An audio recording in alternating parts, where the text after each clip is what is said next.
वक्फ पर फैसला आया नहीं और बुलडोजर का नंगा नाच शुरू हो गया। जी हां दोस्तों, सुप्रीम कोर्ट के आदेश को उज्जैन में बुलडोजर तले रौंद दिया गया है। मुसलमानों के घर मजार धड़ल्ले से तोड़े जा रहे हैं। उज्जैन के महाकाल मंदिर के आसपास के इलाके में बुलडोजर ने कोहराम मचाया हुआ है। तो पूरा मामला क्या है, अब कैसे जबरन बुलडोजर चला के सरकार फंस गई है, सब कुछ बताऊंगी आपको इस वीडियो में, तो आप हमारे साथ अंत तक बने रहिएगा। नमस्कार, आदाब, आप देख रहे हैं खबर अड्डा और मैं हूं आपके साथ सुबुलीरम।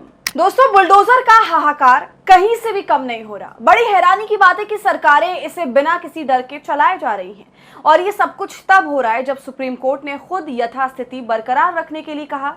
न सिर्फ वक्फ संपत्तियों के मामले में बल्कि उसके साथ साथ बुलडोजर के हाहाकार के मामले में भी यह सरकारों को, उनके अधिकारियों को इजाजत बिल्कुल भी नहीं है कि वो सीधा बुलडोजर कार्रवाई करने लगे। लेकिन देखिए, उज्जैन के महाकाल मंदिर के आसपास के इलाके को जमींदोज किया जा रहा है। वहां पर इस वक्त कोहराम मचा हुआ है। दोस्तों, अभी वक्फ मामले में फैसला आने की देर है। सुनवाई पूरी हो चुकी है, सीजीआई ने फैसले को सुरक्षित रख लिया है। इसका ऐलान कब होगा ये नहीं बताया गया। अब देखने वाली बात यह है कि इस कानून के पक्ष में वक्फ अधिनियम 2025 जो मोदी सरकार लेकर के आई थी, उसके पक्ष में अगर फैसला आता है तो अवैध कब्जे के नाम पर घरों के साथ साथ धार्मिक आस्थाओं को भी चकनाचूर कर दिया जाएगा। और इसका उदाहरण आप अभी देख सकते हैं। भाजपा शासित प्रदेशों में बुलडोजर का अभी से नंगा नाच शुरू हो गया है। देखिए, इस पर खबर भी मौजूद है। लिखा है, क्या उज्जैन में महाकाल के पास नहीं रहेंगे मुसलमान, दुकानों और मकानों पर चला बुलडोजर। खबर में आगे लिखा है, मध्य प्रदेश के उज्जैन जिले में शुक्रवार को जिला प्रशासन ने बेगमबाग इलाके में मुस्लिम समाज के घरों पर बुलडोजर चलाया। अथॉरिटी का कहना है कि ये अवैध कब्जे थे जिसे हटाने के लिए कार्रवाई की गई थी। वहीं मुस्लिम समाज के लोगों का कहना है कि वो सालों से यहाँ रहते आ रहे हैं। इन घरों के टूटने से उनका आसरा छिन गया है। दोस्तों, आपको बता दूं कि अवैध कब्जों की लिस्ट बड़ी लंबी है। अभी तो कुछ घरों पर, मकानों पर बुलडोजर चलाया गया, लेकिन लिस्ट लंबी है जिसमें धार्मिक स्थल और मजार बाजार सब शामिल हैं और मुसलमानों के घर भी शामिल है। प्रशासन डबल इंजन की सरकार के मुताबिक यहां कार्रवाई हुई। कार्रवाई आवश्यक थी। ये इलाके जो हैं वो महाकाल मंदिर के पास मौजूद हैं। हालात को देखते हुए यहां भारी तादाद में पुलिस बल भी तैनात किए गए थे उस वक्त। लेकिन दोस्तों, आखिर क्यों ये सब कुछ सिर्फ मुसलमानों के ही साथ हो रहा है और उन्हीं शहरों में हो रहा है जो भाजपा शासित राज्य हैं। और अब तो आरोप भी लग रहे हैं कि इन राज्यों में मुसलमानों के खिलाफ लगातार बुलडोजर की कार्रवाई हो रही है। तो अब आप सोचिए, क्या यह विपक्ष द्वारा या फिर मुस्लिम नेताओं द्वारा लगाया गया महज एक आरोप है या और भी बहुत कुछ है? क्योंकि दोस्तों, आप वाकई देख सकते हैं कि चाहे उत्तराखंड की बात हो, उत्तर प्रदेश की बात हो, मध्य प्रदेश की बात हो, महाराष्ट्र हो, वहां पर भी ताबड़तोड़ एक्शन देखने को मिले। और अब इसकी चपेट में दिल्ली भी है। दिल्ली के भी कई इलाकों में बुलडोजर कार्रवाई का बिगुल बज चुका है और कई कई जगहों पर कार्रवाई भी हो चुकी है। मुसलमानों को भाजपा शासित प्रदेशों में एक तरह से खदेड़ा जा रहा है, वाइप आउट किया जा रहा है।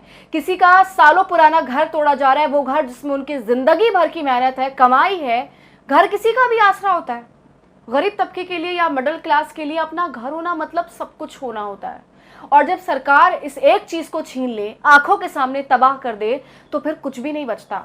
इंसान हताश और निराश तो होता ही है, उसके साथ साथ वो जगह छोड़ने पर भी मजबूर हो जाता है। और शायद यही चाहती है ये सरकार। तो क्या इसी तरह मुसलमान को खदेड़ा जा रहा है, खासकर ऐसे इलाकों में जहां आसपास मंदिर हो? मतलब एक तरीके से खदेड़ा ही जा रहे हैं ना। ऊपर से उन पर सबसे ज्यादा बुलडोजर की कार्रवाई हो रही है।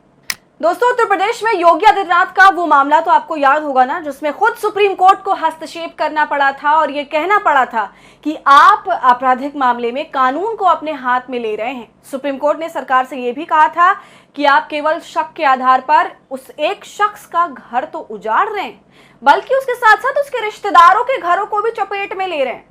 और ऐसे में अब आपको नव निर्माण करना पड़ेगा। उनका घर हूबहू, जितना चाहे पैसा खर्च हो, आपको उसे बनाकर देना पड़ेगा। तो ऐसे भी आदेश आ चुके हैं। इस तरह से आपकी मनमर्जियां नहीं चलेंगी। लेकिन उसके बाद भी बुलडोजर की कार्रवाई कभी रुकी ही नहीं।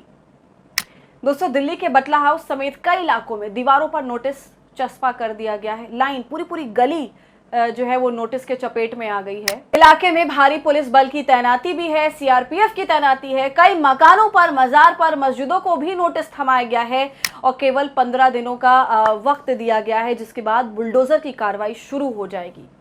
तो दोस्तों, अब सोचने वाली बात यह है कि अभी तक तो वक्फ पर कोई फैसला नहीं आया, लेकिन मान लीजिए ये फैसला सरकार के पक्ष में आ जाए, तब क्या होगा? किस कदर तबाही मचेगी, कैसा हाहाकार मचेगा?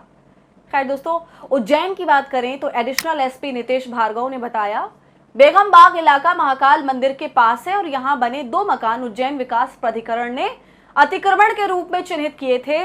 किसी तरह की गड़बड़ी ना हो, इसलिए करीब 150 पुलिसकर्मी मौके पर तैनात किए गए। बड़ी हैरानी की बात है कि अब तक जो घर लीगल थे, अचानक से इलीगल हो गए और इन 2 घरों के अलावा मस्जिद और दीगर मकानों को भी बुलडोज करने का नोटिस वक्फ को थमा दिया गया है।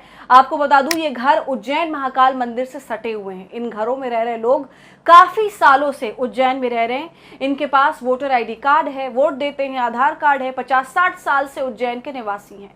शिवराज सिंह चौहान की सरकार में तो ये तमाम घर लीगल थे, किसी ने भी इन्हें अवैध नहीं बताया और अब अचानक से इन घरों को अवैध बताया जाने लगा और इन पर कार्रवाई भी कर दी गई। इतने सालों से ये लोग यहाँ रह रहे हैं, तब क्यों नहीं कुछ एक्शन लिया गया? दोस्तों, अब देखने वाली बात यह है कि वक्फ पर क्या फैसला आता है। पक्ष में आया तो हाहाकार मिलेगा, विपक्ष में फैसला आया तो सरकार की नीतियों पर पानी फिरेगा। आपका इस पूरे मामले पर क्या कहना है? अपनी राय हमें कमेंट कर जरूर बताइए। वीडियो पसंद आई हो तो इसे लाइक और शेयर करें और खबर अड्डा को यूट्यूब पर सब्सक्राइब कर लें।